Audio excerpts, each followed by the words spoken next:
Welcome to the LD Aviation Podcast. I'm your host, Lindsay Dyer. I'm CEO of LD Aviation Services, and today's episode is going to take us into a realm that often operates behind the scenes, but should never be treated as background noise, and that's the topic of security.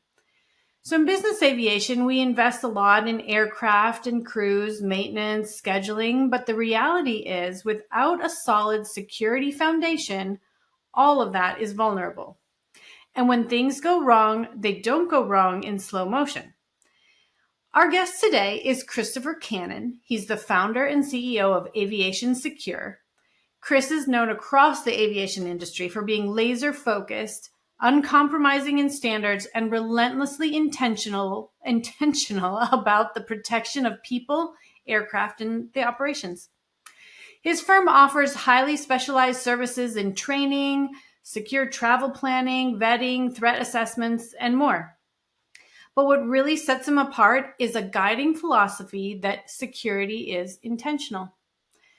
We'll also be digging into his Red Wing standard, which is a performance-driven approach to aviation security that exceeds conventional practices and flips the script on what normal looks like in this space.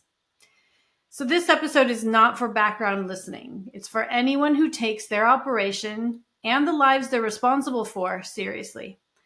So whether you're a scheduler, a director of operations, or the person signing the checks, today's conversation is going to challenge the way you think about risk, readiness, and responsibility.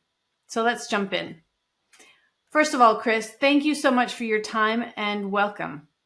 Thanks, Lindsay. Thanks for having me. And thanks to everybody that's listening. I feel like you just said the whole thing, so I don't really have anything else to say.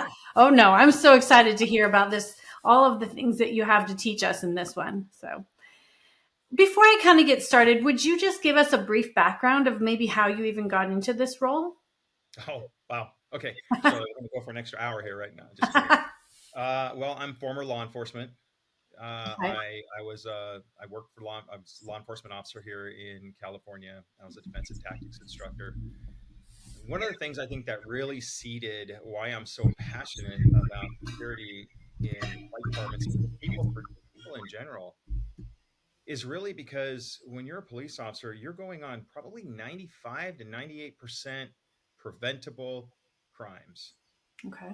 And when you get exposed to those kind of numbers, you get really sensitive to how did you put yourself in this position in the first place? Sure. Had you not had any guidance on this previously? Because there's some things that we all do as people just out in the world as humans, just doing what humans do, that we've just become complacent. And so that was really a spark that that started some of this, but it was also compiled with I became a corporate pilot back in the early 2000s, and my very first trip was down to an area in Mexico, and I realized that none of the crews and none of us had training. There was no specialized training whatsoever to help to bring our attention to what's going on in aviation and also the threat around us. Mm-hmm. And that coupled with my, flying quite a bit in the corporate world, flying a Falcon 2000. I taught at USC for 11 years in their corporate aviation security program. Cool. And I recognize there's a big hole out there. There's things that need to change. And if we're not the ones that help to pioneer that change, then who's going to do it? Yeah. And so I really feel really compelled to continue to really like minister security to people and really help them to hear like what your vulnerabilities really are, if that. That's awesome. I mean, I think it really clearly shows how passionate you are about this and the reasons why. That's awesome. Okay, so I'm going to just kind of jump into, first of all, kind of the landscape of business aviation. Like, what threats right now is aviation or should we be aware of? And has that changed recently? Is it evolving? Really, Lindsay, you can't really just put a finger on one thing that's happening, right? Okay. Look around you. This world is always evolving from a security perspective, whether it's geopolitical or whatever direction it's coming from. Makes sense. The one thing that I think is a serious problem in aviation today is a lack of a security mindset. It's a lack of forethought. It's a lack of putting security on the front end. and kind of waiting to have that more reactive or passive stance, basically a reactive stance. If something were to happen, we'll just figure it out then. Okay. We find that a lot of companies don't have policies that cover these things. And so, right now, a security mindset, and you might even say, well, what is a security mindset? Do I even have a security mindset? And the way you can best identify that is really it's your awareness level to your environment. It's not about being paranoid. It's not about being scared. It's not Hmm. about thinking something's always around the corner lurking, but it's having a genuine connection with the environment around you, no matter where you are. It doesn't matter if you're at the grocery store, you're at, a big box store. It doesn't matter if you're at the park with your kids or sitting in your church. None of that stuff matters. And it's all it's all just about having that awareness of basically the baseline that's around you, meaning Okay. what's going on that's out of the norm. If Hmm. I see something out of the norm, can I respond to it? And so the second part of having a security mindset is anticipation, anticipating that something could happen because I see something out of the norm, and then actually having an action plan on what to do. So, for Okay. instance, if somebody's looking over my back fence, I have an awareness of it. So, my second thought is, well, I need to anticipate him coming over. And Yeah. then the third part of that is, if he does come over, what's my action plan? What am I Okay. going to do? And we teach this to flight departments all over the country. Hmm.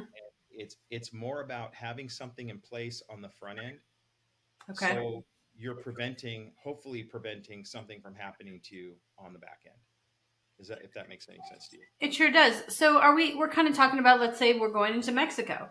We're talking about knowing where maybe the FBO is, the door to the FBO is, perhaps, that who's walking on the ramp, those types of things, right? Yeah, I think you could say that in general. And it's a good point because no matter where we fly, no matter where we fly, it's not there's no airport that's secure. Sure. And so actually having that security mindset, just like you said, is extremely important. You get off the airplane and, typically the way things work is you land the plane, you get off, the doors open, you might have a flight attendant on board, or you might have one of the other crew members on board. One of us goes into the FBO, we get our fuel or we do all this stuff, right? And Hmm. we don't think of that guy coming over the fence. We don't think of like what just happened in Teterboro. We may not think of the guy walking out on the ramp through Signature with an AR-15. We might not think of what happened in La Crosse when the guy took over the airplane in La Crosse and he came right through the FBO. Like that's not in our head. But if it is in our head, we might put something in place that could prevent that from happening. Yep. So, Yep. for instance, me walking into the FBO now, I might say, "Hey, I'm leaving the flight attendant out here. I'm going to close the door." Yeah. Okay. It's that easy, right? It's putting something in place on the front end to prevent something from happening on the back end. Okay. And it's honestly, it's no fault of anybody in this industry. It's just a lack of understanding and moving away from the things that we always do, right? Sure. And that helps to combat complacency.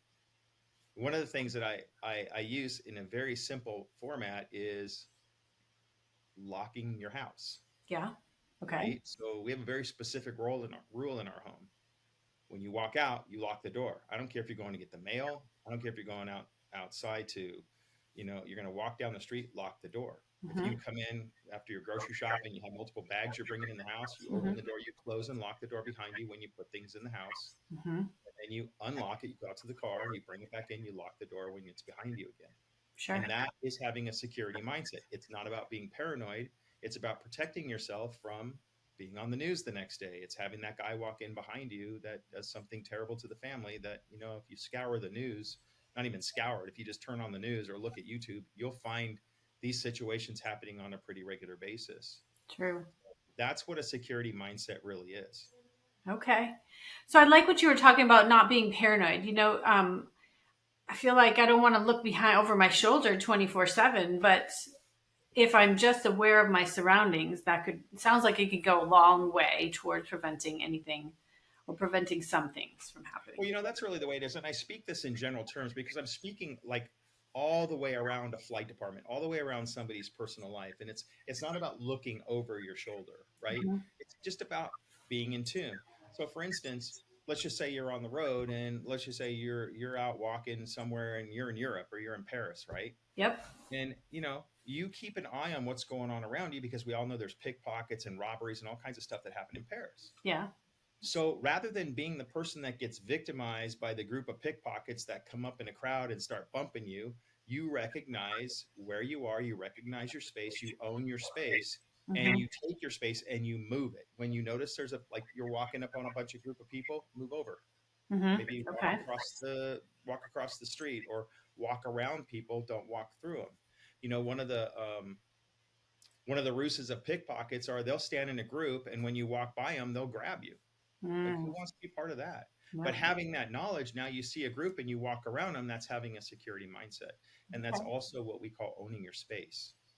Interesting. Owning your space. I hadn't heard that before. Okay. It's owning the space around you and not letting people get in. My rule of thumb is it's the end of my fist. Okay. I don't let anybody get any closer to me than that, or I move away. Okay. And that prevents somebody from getting into my space. That totally makes sense. And what a good, easy reference visual that we can all use. The end of your fist. If you think about this for a minute, so say you're in a restaurant somewhere, or maybe you're at a bar, Mm-hmm. and you have some guy that walks up really close to you. Yep. Well, that typically doesn't mean that could be a threat. That could Mm-hmm. be something that this person is trying to get close to you, because what does it do when somebody starts talking to you and they're in your space really close to you? What does that do? It lowers your situational awareness. It lowers your ability to back the person off, Okay. because you start getting comfortable. So, and then you start thinking, well, I don't want to be paranoid. Yeah. I'm not that way. I'm not going to have fear. But then the Mm-hmm. next thing you know, the guy's in, and the next thing you know, you've been roofied. Yeah. And we see this in the industry quite often, of flight crews that are being roofied. Really? That's, Absolutely. I keep thinking of like college students or something like that at the parties. Nope. Okay. Nope. I can tell you a couple stories if you want to hear Yeah. about it. Sure. We had a crew in Nassau, Bahamas, a male crew. Okay. Yeah. Okay, because this happens to males too. We had a male crew in Nassau that was at I believe it was a hotel bar, Mm-hmm. and they were having something to drink. And the next thing you know, one guy wakes up in his room. He's got a bloody nose. He's been robbed. Wow. The guy woke up disoriented. They were pointing at a bartender. It's never been proven who did it, but they were an active flight crew, and they were out of the country. We've had multiple stories of this over the years, and some of it comes from distraction. So that person, let's go back to being in a bar. So now let's say that you don't have a security mindset. Guy's over here talking to you, Yeah. and somebody's over here on this side because you're not paying attention to your drink, and they drop that rohypnol or ketamine hydrochloride or whatever they're dropping in your drink. Mm-hmm. It's tasteless, odorless, and colorless. You take a drink. Next thing you know, you're starting to feel faint. You're starting to feel helpless, and now they want to help you to your room. We have countless stories of this kind of stuff. And so our objective is to not allow, we don't want people to get roofied. So we want to give that information out about how easy it happens.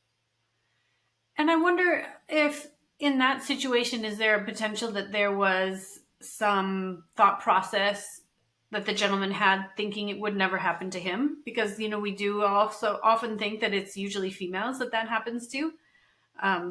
Lindsay, I can't speak for them. Okay. All I can say is that I don't think it's top of mind for anybody.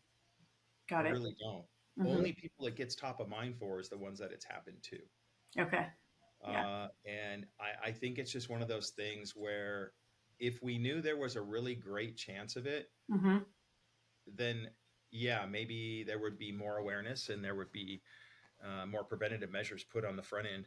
But you have to remember something, that once that drug gets into your system, Mm-hmm. you belong to somebody else. Okay. And there's really not a whole lot turning back. I mean, excuse me, I worded that wrong. There's not a real solid way of turning that back to normal. Gosh. Until it's, that's all right. Edit it. We'll take that piece out. Yes. Yeah. There's really no way of returning back to normal at that point until that drug has run its course. And then, if that does happen to you on the road, you have to remember you have a drug in your system. Don't Sure. Don't. Right. So that could affect the whole next trip. Sure. Which then can bring a situation like that to the attention of your principal, because perhaps your principal can't Yeah. move. And see, this is another point too, because you just brought this up, that when we don't have a security mindset and we're taking risks on the road, and we see this all the time, and it's not just about crews. This is about personnel. This is about at the hangar. This is about in the office. It's like, once you do something that compromises security, you've affected your brand, you've affected the security of your company, and you've affected the security of your executives, your principals, or your passengers. Yeah. So you really have to think. It's like, for instance, I used to fly with this guy that, every time we would fly to Aspen, he'd have his skis with him, and he's going to go skiing because we're up there for a few days. And I thought, what if you break your leg? Let's just say you break Right. your leg. How Right. are we going to get our principal home? Right? Mm-hmm. That's going to put him through so much, because we have to remember, like, when we're on the road, we're not, and I use this loosely, but we're on location. We're not on vacation. Like, Yeah. it's different, because when you're on vacation, you don't have to think of how this is going to affect your company and your principals and your pilots and your everybody. But when we're on the road, we truly have to think about that stuff. So what Mhm. happened the next year? He was skiing. He broke his leg. He's out of the airplane for 8 months, Wow. 6 months, something like that. A long time. And but it can happen, and we've seen this happen to flight department personnel. Lindsay, I could name off. We could take a half an hour, and I can name incidents one after the next, and you just sit here and go, "Wait, what?" Really? But That's it's happening.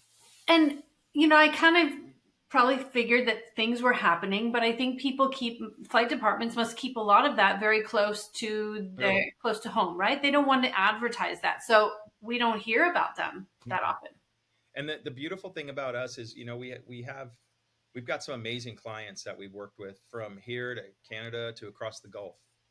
And we've had the opportunity in many instances here in the States, to be in boardrooms and executive conference rooms with leadership. Mm-hmm. And we run these things called tabletop scenarios. And one Okay. of them is, they're a security scenario, and they're based on actual things that are occurring right now, giving you that situation, say, hey, how would you handle this? Are you equipped to handle this? Mm-hmm. And what would you do if this ever happened to you? And one of them is, is there anything that's happened to you? And there's some detail to it, but we will get some of the some scary stories, some deep conversations. And oftentimes you hear, wait, that happened to you, and they never reported it to leadership because they were embarrassed. Oh, yeah. And so what we're trying to do is we sanitize all that, and then we Mm-hmm. start to teach on it, and we bring it to light. For instance, we had a guy that came up to us, a nice pilot, and I was speaking at one of our conferences, and he had gone to Nicaragua, Okay. and he was in his hotel in the evening, and he said, you know what, I'm bored. I want to go for a walk Mm-hmm. in downtown Nicaragua. Yeah, that doesn't seem like that's a good idea, He was but in, okay. he was in Managua, Managua. Managua, matter of fact. Okay. So downtown Managua, and he had a female come to him and try to sell him on a night with her, and he's like, "No, I'm not interested." Because she came up, she put her arm through his arm, and basically started walking like a date. And he's like, "No, no, no." Another girl showed up, and then they both locked arms with him, and they're like, "Come on." He's like, "No, no, no." And he said, I got surrounded by 20 women. They threw a rope around my neck. They strangled me. I fell to the ground, and they stole my phone. And he woke up, and he was strangled almost to death on the street. And then you Wow. think about that, and you say, hey, wait a second. So what part of that did I have a security mindset in? Well, Mhm. walking in downtown Managua at night, um, probably wasn't the best decision. And he said he'll never do that again. I highly respect what he said. He goes, I'll never do that again. But what our objective is to keep people from having to say that. So the more information that we can give you, the better you can make decisions with, and that strengthens your security mindset. It just takes it up a few notches. We'll go out and work with crews that are going into some emerging marketplaces or third world countries in the world, and they Yep. call us out before they leave because they want their people on their toes. They want Mhm. them thinking things a little bit more differently than maybe they've thought since we've been out there last, to help prevent things from happening. So, And that kind of seems like, in my mind, I think when I've dispatched trips, okay, if I'm going someplace really remote, yes, I really am looking at that security piece. But if I'm going to, I don't know, Guadalajara or something like that, then I really don't. I don't, I'm just thinking that's pretty normal, but it can happen anywhere. And so that security mindset you're talking about needs to happen for all your trips, domestically too. 100%. Your security mindset, Lindsay, should start in your own home, Yeah. in the place where you feel the most secure. Mm-hmm. I can, and let me give you this example. So sometimes when we're talking to crews, or I'm teaching these classes or whatever, it'll be, well, yeah, I lock the cabin door of the airplane, but I don't. I mean, I don't lock the overwing emergency exit. I mean, who's gonna? And then we'll tell you stories about who's broken in emergency wing overwing exits. But I'll say, Sure. isn't that kind of like locking your front door but not locking your back door? Yeah. There's a gap there, right? And so one of the things about security mindset is closing your security gaps. Okay. It's where are the gaps? Where are the gaps? How are they identified? Where are some of the biggest gaps in aviation? Mm-hmm. And we're not going to solve that puzzle today because there's a ton of them. But Okay. it starts with having a security mindset to close those gaps. Mm-hmm. And so you might say, well, give me an example of a security gap, right? So I like to take our students into their personal life first, because if I can get you to start thinking about gaps in your personal life, Yeah. when you go on the road or you go to work to your flight department, Mm-hmm. you're more apt to close those gaps, right? Okay. Because you have an awareness of them.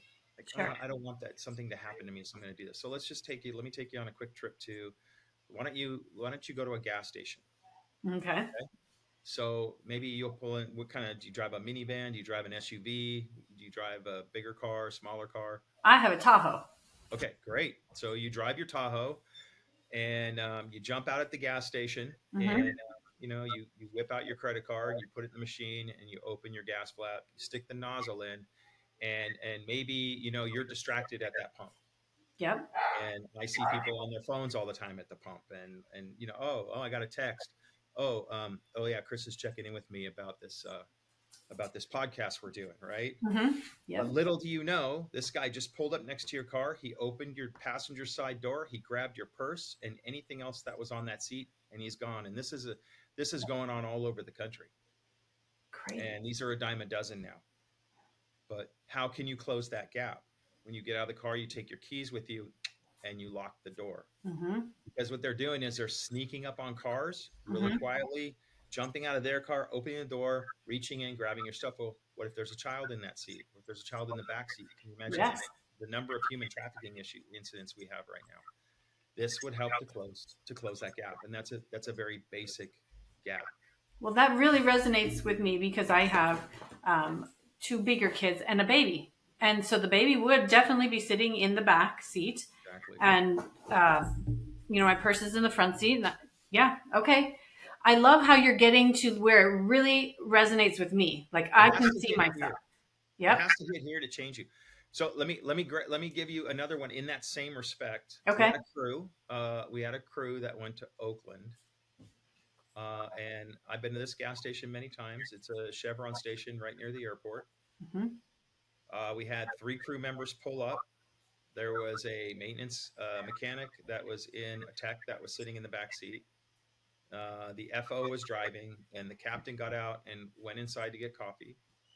And the FO got out of the car and he went, "Oh, shoot, my wallet. Where's my wallet? Oh, that's right. It's in the trunk because I put my backpack and our roller bags in the trunk, right? Yep. Okay. Like everybody does." Yeah. Mm-hmm. So he pops the trunk, opens his backpack, reaches in to get his wallet, leaves the trunk open, turns around, slides his card. And a very nice gentleman pulls up in his car and grabs all the bags out of the back and takes off. And now this aircraft getting ready for an international flight, no passports, no medicals, no Yeah. pilot certificates, no iPads. They're grounded. Mm-hmm. So what does that one security gap cost a Fortune 100 company? The Tons. plane is grounded. The principals can't go anywhere. Yep. Crews certainly can't go anywhere. Mm-hmm. What deals did they just lose? The Yeah. whole thing, like you got to look at this in totality, and you have to say, hey, you know what? It's interesting because one security gap can change the trajectory of my flight department, and it can Yeah. change my trajectory.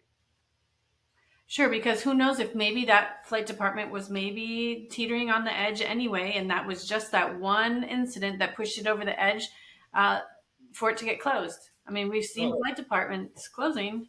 exactly. So how easy is it, Lindsay, to close the gap? What's the Okay. gap? You could tell me what the gap is now. Close the trunk.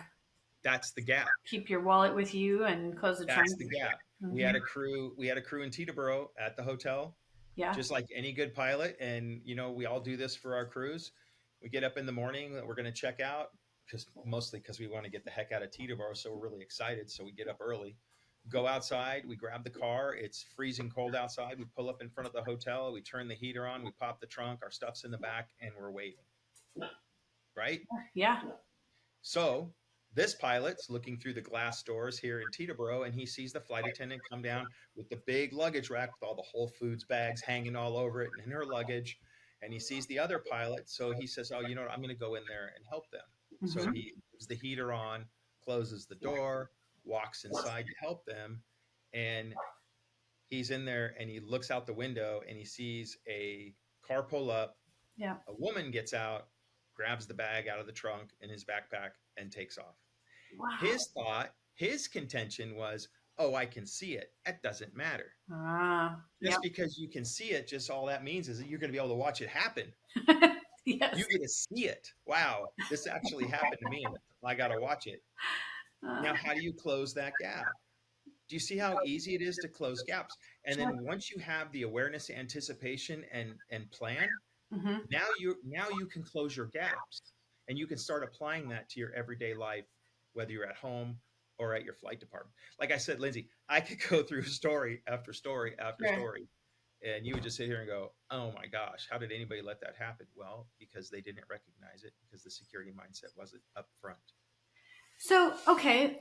Now I can see where you're talking about the other pilot said, I will never walk, downtown Nicaragua again. And so maybe for some of us who have never had any of that happen, or maybe, and let's project this onto leadership. If leadership has never had something like this happen in their flight department, how do you get them to start changing their mindset and recognizing that this is, not a Ding, check ding, the ding, ding, box, ding. That's the $1 million question, right? right? You start with investing in your flight department and train them. Okay. Get them the tools that they need. Okay, so here's the biggest problem in corporate aviation. You ready for this? Ready. Yep. Security is not regulatory. It's Oh, not yes. mandatory unless you're part 125. Yep. Then you have the TSA plan there, like I think the partial, Okay. but you don't have anything mandatory. There are flight departments out there that have zero security FOM, flight ops manual, no security section. And if it is, it's one page. Yes. Yep. There are plenty of teams out there that haven't had any training ever. Mm-hmm. And now you're being sent to, multiple places across the globe. You're dealing with a Fortune 1, a Fortune 100, 500 company Mm-hmm. and executives. You're Mm-hmm. flying planes that maybe you've never even been out of the country before. And now all of a sudden you're dropped in the middle of, heads up, this is a rough spot. Yeah. And you have no idea what to do. So training is a big thing, and pre-planning for trips is another huge factor, The pre-planning. Yep. Okay. especially as a scheduler, and a management. Like if you're management, and let's just say you're sending an aircraft. Let's just take Managua for instance. You're going to send an Okay. aircraft to Managua. Yep. Don't you want to know where your asset's going to be sitting? I said asset. Don't you want to know where your asset is going to be sitting, where your crews are going to be, and where your principal's going to be? Yes. But Yes. see, sometimes the biggest disconnect is because corporate security isn't involved in aviation except for the principal. They don't go, not all of them. We've had conversations with just about every single corporate security department with all the operators that we've trained, and they brought them together. There's been a bridge created there.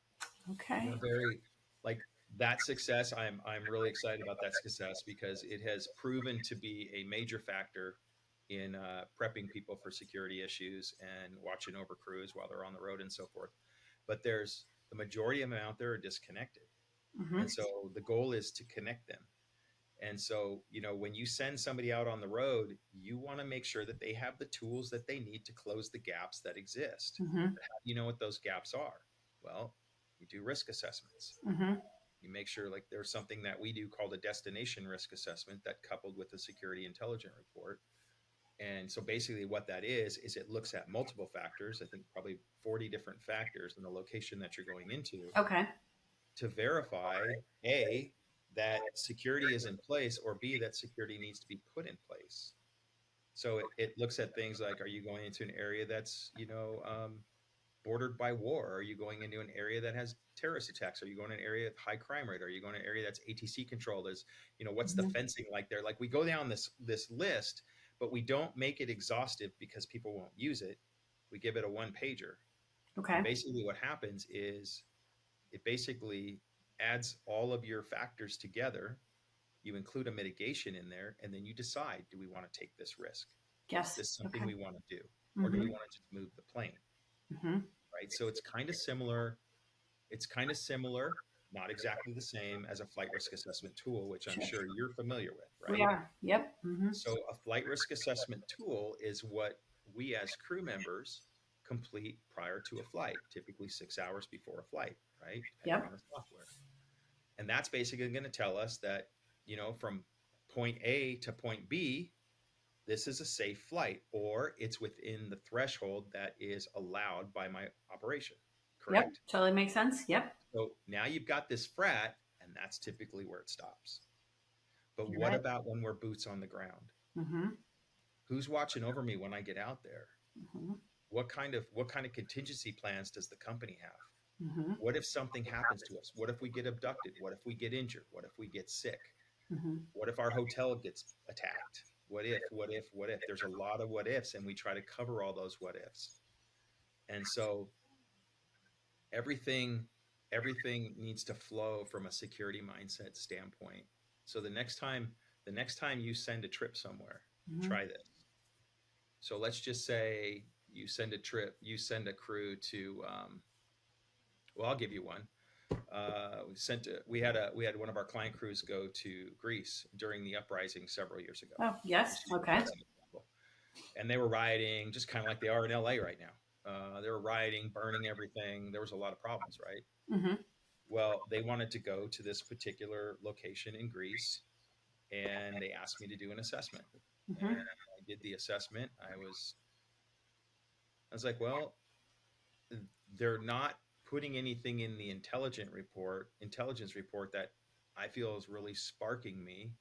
So this is step 2.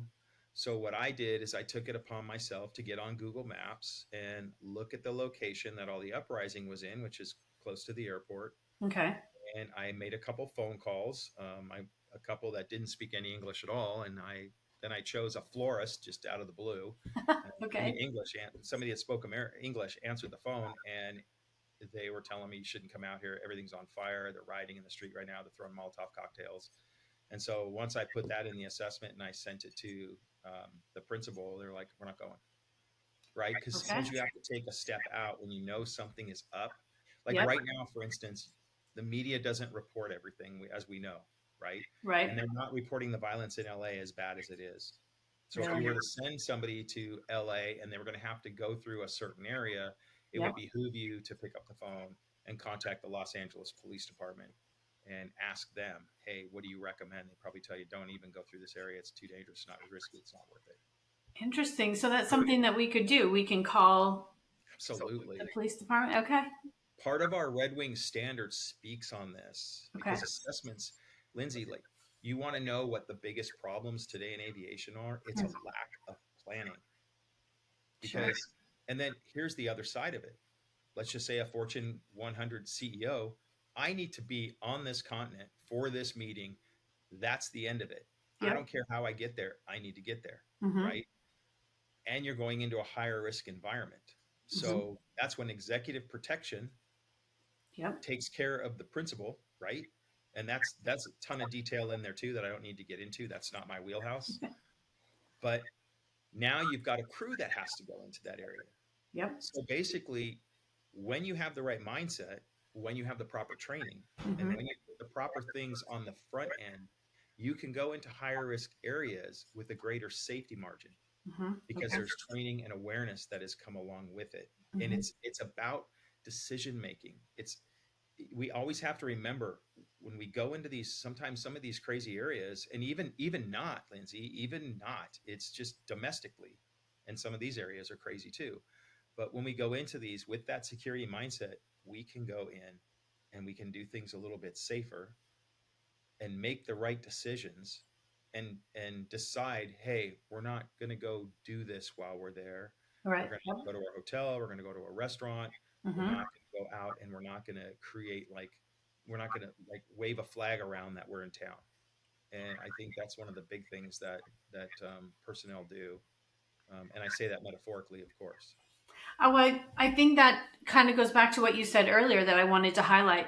You're on location, not vacation. I Right. think that's really ties it in because you aren't on vacation. It doesn't mean you get to go out to all your favorite restaurants that are around there, especially if there's a high risk Well, situation. it's interesting that you say that, and yes, I do agree with you. But I have compassion on flight crews that Sure. are Yep. constantly on the road, right? But we have a problem with that, because when you're constantly doing something that you've never had a repercussion or a negative experience on, Hmm. you're most likely to continue doing that, leaving yourself wide open. So for instance, kind of beating you to some of your questions, but I think the way we're talking about this, I think this is helping to help draw a lot of this stuff out, so our listeners Yeah. can get big chunks of information and say, you know what, I'm going to stop doing that, or I'm going to start doing this. Hmm. Talk about social media for a minute. Talk Oh, about a yeah. security gap. Sure. So social media is wrought with pretty large gaps. We've had flight crews that swipe right, swipe left on the road. Okay. Oh, sure. Oh, I Uh, hadn't, gosh, I hadn't even thought about that. well, Lindsay, this happens a lot. We've had flight attendants abducted because of it. We Wow. had one guy was down in the DR and met his date. His date picked him up, drove him outside the city, beat him, robbed him, left him standing hours outside the city to get his way home. We've had flight attendants picked up in Mexico, kidnapped, robbed, murdered. Mm-hmm. Swipe right, swipe left. And I want you to think about this, because I always go back to the brand. I always go back to how it affects other people. Mm-hmm. And I want our listeners to understand that, anytime that you're on the road and you're making decisions, and those decisions are putting you at risk, they're also putting the rest of your team at risk. They're putting your company at risk. They're putting your brand at risk. Mm-hmm. Think about, like, that airplane couldn't leave. They couldn't find the flight attendant. Sure. So they don't just Now everybody's stuck there. they're stuck. Yep. And this is just the tip of the iceberg. So how do you close that gap? It's like, hey, look, I'm working in a professional environment. I am working for somebody, right? Yeah. They're depending on me to make good decisions on the road, so I don't leave them stranded. And this is like, it's like alcohol, but there's some very specific regulations on alcohol. But one of the ones that really get me, there's a regulation on it, because you're not supposed to be drinking and flying. But it's the pilots that might land somewhere, um, flying Part 91, and they've been flying this owner for years. They do this all the time. They get to where they're going, they go have a drink to loosen up. They're going to be on the ground for 3 days. What are they worried about, right? The owner's Right. always been like clockwork. And I've seen this happen. And then you land, and the other crew member goes to the bar, starts drinking, and the owner calls and says, I need to get home, my wife's been in a horrible car accident, I need to leave right now. Yeah. Where's your crew? Your Yep. crew's not there. You don't have a crew, You don't. because the crew's made the decision to do that. And so, these are the things that we also discuss, because responsibility and accountability is key to having a security mindset. If you don't understand the Love it. reason why, and you're not accountable to it or Mm-hmm. responsible, Mm-hmm. you take responsibility for it, you're not going to have a security mindset. So it's just about the way you kind of flip your switch, and you start going, you know what? You have a baby. Yep. Human trafficking right now is an all-time high.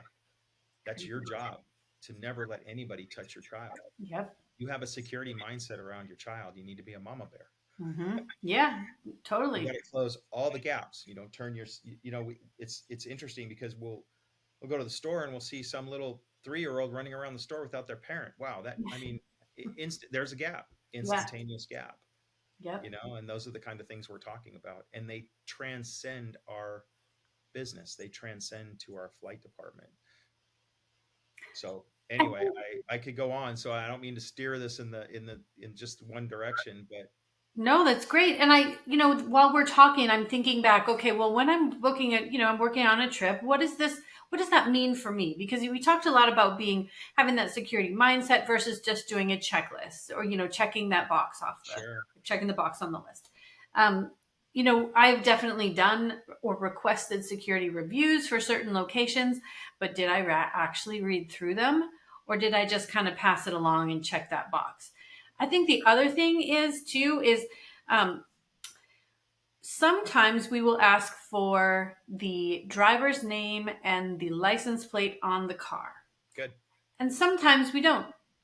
But why are we not every single time? Because just like an Uber, you ought to be able to have that name and that license plate match in every location. Um, and there's a reason why. Anyway, that's a takeaway for me just right now that I'm going to bring back to my team and make sure that we are really So better at answer the question, Lindsay. Ask the question you just asked yourself. that. Why? Yeah, why are we Why do not? we sometimes do it, but we don't always do it? Why? Because the security mindset isn't established. You Yeah. guys haven't recognized. A lot of people in aviation have not recognized the gaps. But let Yep. me go one step further for you, Okay. because a picture of an ID might not even be the same guy that's picking people up. Mm. It might be the right car with the right license plate, but it might not be the driver. We've Sure. seen this a million times, right? So, what we suggest, we recommend, and this is also in the Red Wing Standard, Hmm. is depending on who you're contacting for a ride. So, let's just say that you're picking up and you're calling XYZ limousines, Yep. right? Hmm.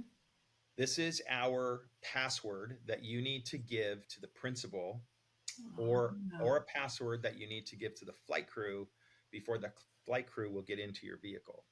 huh. And so you would say something like, blue 425, Hmm. whatever, make it up. Can't be anything that has to do with the airplane, the tail number, the make, the model, the place you're in, the pilot's names, none of that stuff. Yep. Nothing Okay. personal, something random, generic, and they have to give that to your crew. If they don't give that to your crew, they're not your driver. Don't get in that car. Okay. That's We've seen principals get into sedans that got into the wrong sedan. I've actually seen this before myself. They get into the wrong sedan. We had that group in Orly that got attacked. I ooh. think it was Orly. Yeah. Orly. There was a CEO, or I think that was Orly. They were attacked Okay. a few years ago. But you'll get a crew like for us, like flight crews. We're standing out in the middle of nowhere waiting for our car to show up, and we have a license plate on the trip sheet, and Yep. we have a make and model, and we have a guy's name, but that's not him. Oh, he's sick today, so so and so is going to be driving you. What's the password? Just Yep. what's the password? Hmm. That's the end all be all. I need the password, and make sure you're in the right car. I need the password. We had an incident in somebody was telling me about in Kenya, Yeah. where the crew was given all the information by the third party handler, the Hmm. name, the license plate, the whole thing, right? And they didn't pay any attention to that. They got in the first car they saw and realized they weren't in the right car. It turned into a panic stricken situation. They were screaming and yelling. The flight attendant was on the phone with the flight department. The pilot was on the phone with the third party provider, Uh-huh. and they think they're being kidnapped. The guy didn't speak any English. This one just turned out just to be, oops, they got in the wrong car. Okay. That was supposed to be for the principal, not for the passengers, or not for the Hmm. crew. And that all starts in dispatch. But I'll Yep. tell you, another thing that starts in dispatch too is policy driven protocols. Okay. Yep. Okay. So you don't just change the way you do things, you document the way you're going to do things, and then you train on the way that you're going to do things. And then it becomes a standard, like our Red Wing standard. That's all in our standard, which is why we encourage flight departments implement our standard into your FOM. Hmm. And now you have a basic step by step on how to do things and how to implement and create a greater security level and culture within your organization. I love it. And now on your website, you have the beginning kind of example of your Red Wing standard, which is great. I love it. So anybody who's listening should definitely go to your website, which is aviationsecureinc.com, and look for it. But let's talk about this Red Wing standard. Sure. How did you come up with it? And what, just, I guess, tell us about it. So the Red Wing standard has evolved over time. It's over time experience. It's being on the road myself. It's knowing that there's really never a security plan. Typically, with most organizations, there are some of our clients out there have some pretty robust manuals. Okay. But then, if you think about it for a minute, when you need to, when you need to figure out how to do something, you don't want to have to read multiple pages of text. You want to just look at an index going, oh, okay, I got my airplane broken into, I'm going to go here. Here's my protocols. Just that easy. Yeah. Right. So it's more like a step-by-step, more succinct. Okay. It's not all, tons of paragraphs and tons of text. It's more, we wanted to write the standard almost like a checklist, if you will. Okay. Right? But we realized that going through it, there needs to be some more explanation in there to give people directives to implement something. Okay. So for instance, and we've had this happen multiple times, airplane gets broken into. What do?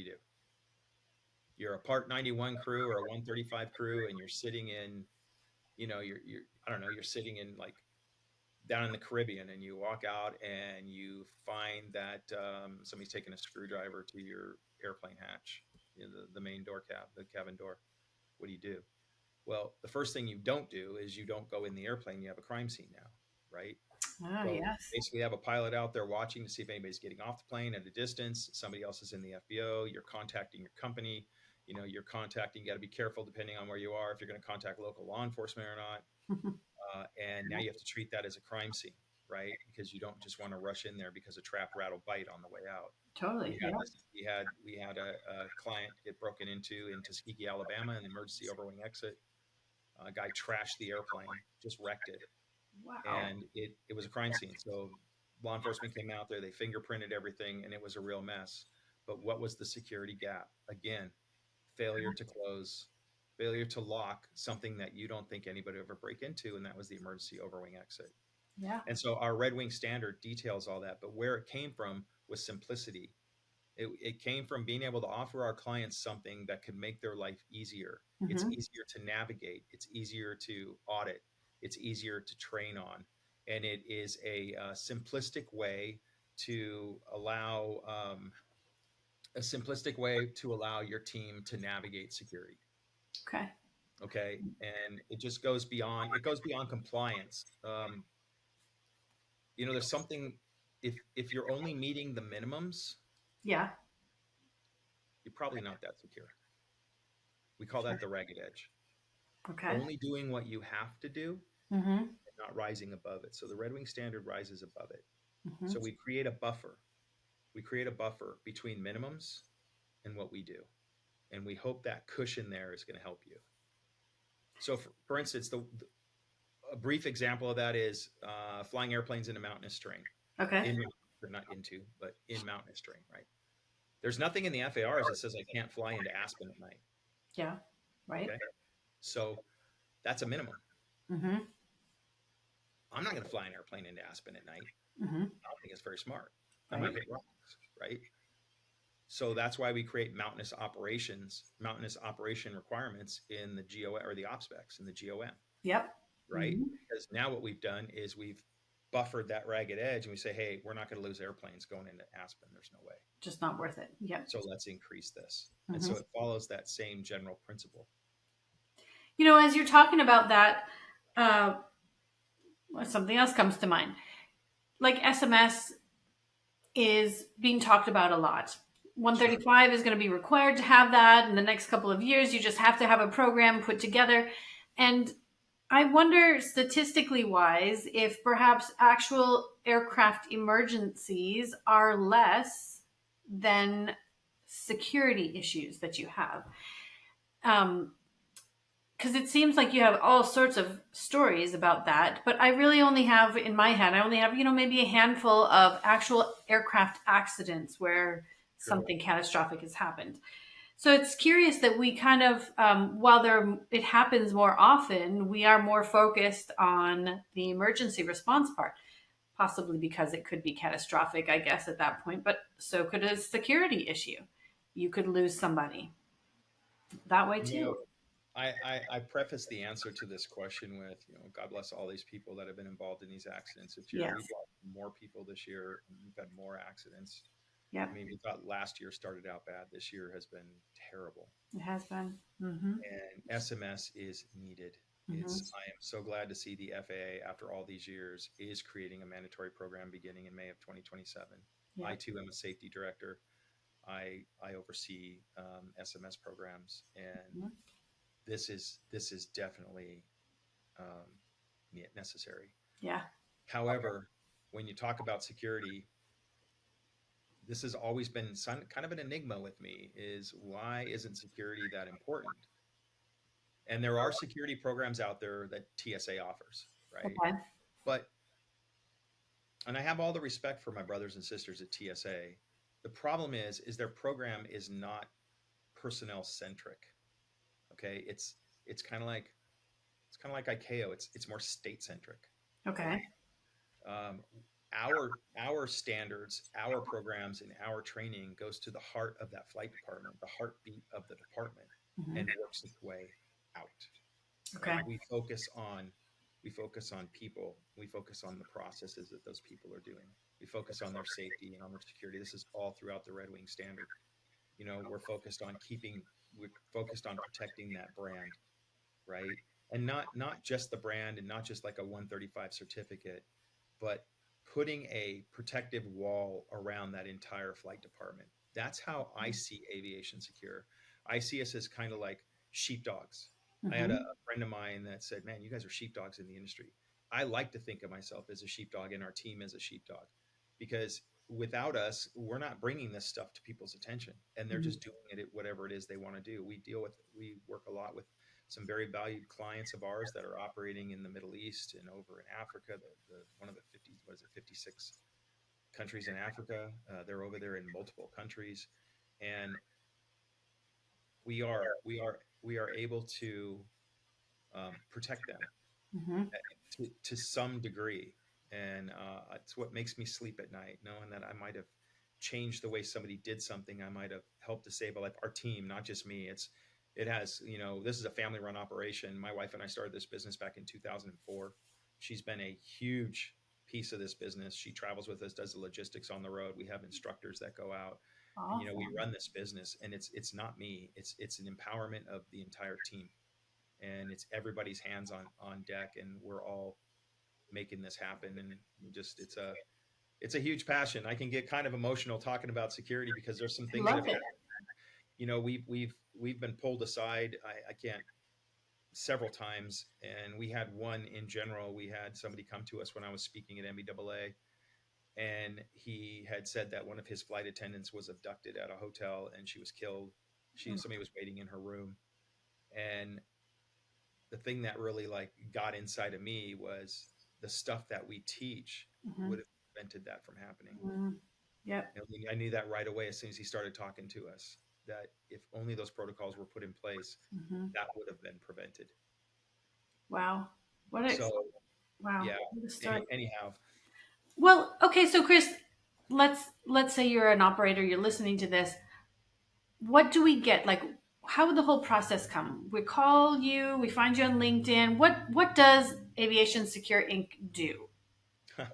Tell us like all the different pieces we could maybe plug into our flight department. first of all, it's if I take you through the very beginning, Mhm. it's contacting us. I would meet with you personally. I would figure out what your needs are, what you're looking for, what some of your vulnerabilities and your weaknesses have been, what kind of incidents might have happened. I like to get to know you, so we can put a very well constructed program together for your team. If you need specialized training, we're going to give you specialized training. Um, our training covers, so we have a couple different ways that we do this. We have our online training Okay. is one of the first things that go out, and this covers everything from policies and procedures And what happens when you don't? It's wrought with multiple incidents and how those incidents happened and why they happened. We talk about hotel security, rideshare security. We've got an interview in there of somebody that we personally know that was raped in a rideshare. Mm-hmm. We talk about security baseline, recognizing when something's wrong. How Mm-hmm. do I react when something goes wrong? How can I prevent it in the front end? So our part of our mantra is prevent, detect, and respond. Okay. Right. So we build that into the flight department as well. We discuss alcohol use, all different types of programs. And you can find more on online our training. Okay. But one of the big things about what we do is we create a team building exercise for your entire flight department. And what that does is it bonds people together. It helps you to understand, hey, we're in this vulnerability together. We need to change the way we do things. I'll help you alter your manuals. And the cool thing about it is we've had people stop in the middle of training and say, hey, wait a minute, we need to discuss our flight ops manual right now. There's some changes we need to make right now. And Mm-hmm. those are big benefits when you start to recognize we need to do things differently. Yeah. We'll help you with that. We'll work with you on that. And but we also can do intelligence reports, destination risk assessments. Okay. We also can set up executive protection through one of our affiliate companies that we work closely with. We're there for you. You can call us anytime if something's up. You guys want to talk about something, you want to hear about something, feel free to call. Like, Okay. we're here for you. Once you decide you need to talk about something. I mean, we'd like to open it up for you. That's Um, awesome. we're also, I mean, right now, to be honest, I'll tell everybody out there right now, we're offering a 15% discount on all of our online training. Oh, cool. If you wanted it, you can go to our website, and when you're on the front page, you're going to get a dialog box to sign up for our 15% off right now, Okay. and we'll give that to you. Wonderful. That might have gone off a little bit on what you asked me. If you want to, did I answer That, everything that you? no, that's wonderful. Yeah, that's And awesome. Lindsay, when I talk about mindset too, and something I really wanted to bring up for you and your listeners, catering is a problem, right? When you order catering, Mm-hmm. what is typically on the side of the catering box while it's sitting in an FBO somewhere and wherever in the world? Yeah, your tail number. Did Yep. you not find that to be a security gap? You're If right. somebody is looking for a principal, Yep. so I highly suggest that you create, anytime you order catering, just create a password and put it on the side of that box. Create a number, put it on the side of that box. Put a trip number on the side of that box. It Yep. doesn't need to be a tail number. And I reached out to a friend of mine. He's the CEO of Air Culinaire, and he's Yeah. like, yeah, absolutely, absolutely. You know him, I'm sure. I recognize. Yes. Yes. I think I have spoken with him. We Yeah. use their So culinary all the time. So. put put a different number on the side of that box. Like, you ask what we can do, we can Yep. start checking your flight department today. In fact, we do this today. Make a decision to make this part of your policy. I love that. Yeah, Yep. close the gap any possible way you can. Confidentiality is another thing that leaks out of flight departments by Mm-hmm. leaps and bounds. It leaks in unshredded documentation and financial stuff. It leaks in people giving information out over the phone that they should never give. It leaks when somebody clicks on a link and now you've got a cybersecurity issue because you've just clicked on something you shouldn't have clicked on, and now you've got a virus on your computer, and now that information is being sent to whoever's planting that virus on your computer. Chris, My before special, you, yeah. well, I was going to say before I forget, you touched on the fact that we call every FBO before we're going, and we oftentimes will leave either a company name or a tail number. Is there a better way of doing that? So that's a good question.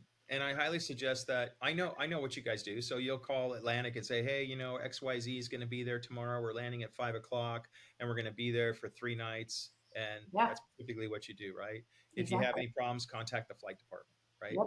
Well, there's some things that you need to do because you have to make reservations for. Mm-hmm. But the one thing that I would say that you always tell your flight crews and your flight department personnel is don't give anybody the names of your passengers or principals that are flying into that FBO. Okay. And don't give it out over the air. I hear pilots doing this all the time. It's like, what are you doing? When, like, so for instance, land at Teterboro, hey, this is so and so. We're 10 out. We have 3 packs. We should have a vehicle on the ramp. We'll be overnight. We need a lab dump, right? Yep. Okay. Yep. Typical call out, right? So then they'll say, "Oh, what's the last name of your passenger?" And I'll hear people just bark out a name. I'm like, what are you saying that for? Right. Yeah. And you hear it on the radio when you're sitting in Atlantic. Uh-huh. You hear people saying it on the radio. All they're doing is they're opening up a gap for a principal that somebody could be waiting there that wants to do something to them, or maybe it's a bad business deal, or maybe you're a flight department that's going in and you have some controversial affairs going on, like in Sure. that country that people are not happy with, especially with all the climate stuff that goes on. Yep. So do you really want to give somebody's name? That should be a hard and fast policy. That's also in all this stuff I talk about is Hmm. all in our Red Wing standard. This is all the stuff we train on. Okay. And so our Red Wing standard basically follows our training. So once you train with us, you implement the standard. Okay. So Nice. nothing's new. It's very proactive, it's layered, and it's practical. It's not wordy guidance. I love it. I love it. That's so cool. Chris, this has been such a great conversation. I mean, you've given us really solid tips throughout this whole conversation that we can actually action. I mean, Good. we've talked about the catering idea of not putting tail numbers on there. We've talked about um, the transportation using passwords. I think that's huge. And I really just think that everybody really needs to look at that Red Wing standard document, because I did do that, Right. when I was prepping for this phone call and everything, and it's spectacular. I didn't see the whole one, but anyway, encourage anybody who's listening to reach out to you. Sure. So really, thank you so much for all of what you've told us today.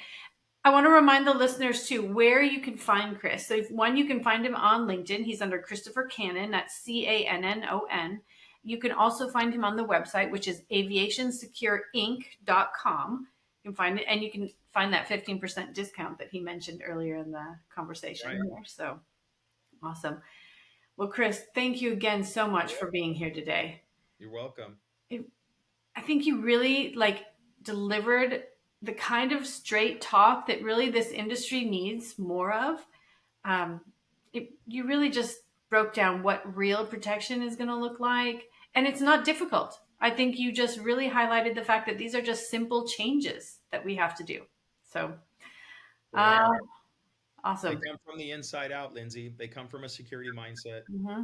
And for everybody that's listening, it's never too late to start something new. And today can be the day. Yeah.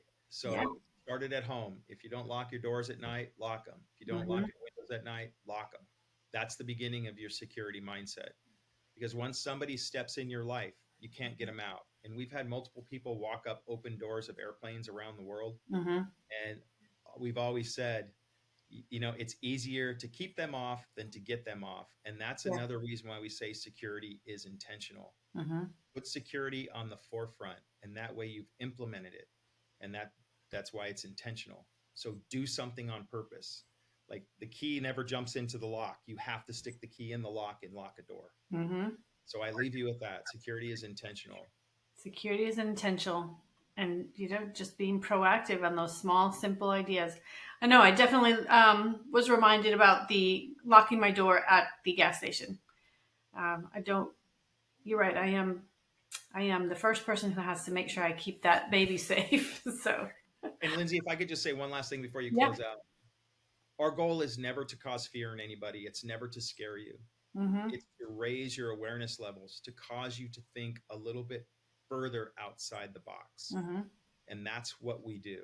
And so, we never want anybody walking out of our training go, oh my gosh, now I'm scared to do anything. It's more like what we usually hear is, wow, I really feel empowered. I didn't think that any of this stuff happened, but I know how I'm going to close some of these gaps. Yep. And you'll be glad you did. And you might close the gap so much that nothing's ever going to happen to you. I So love that. those Yeah. things where you have to implement. It's got to be intentional. Awesome. Security is intentional. Well, thank you again very much, Chris. And then to our LDA listeners, I would like to, again, ask you to go check out Chris's website, aviationsecureinc.com. Reach out to him on LinkedIn and share this episode. Share it with somebody in your flight department, maybe on the operations team, an aviation leadership circle. Also, it would be great if you subscribe to the LD Aviation Podcast, wherever you're listening, Apple, Spotify, or on our website.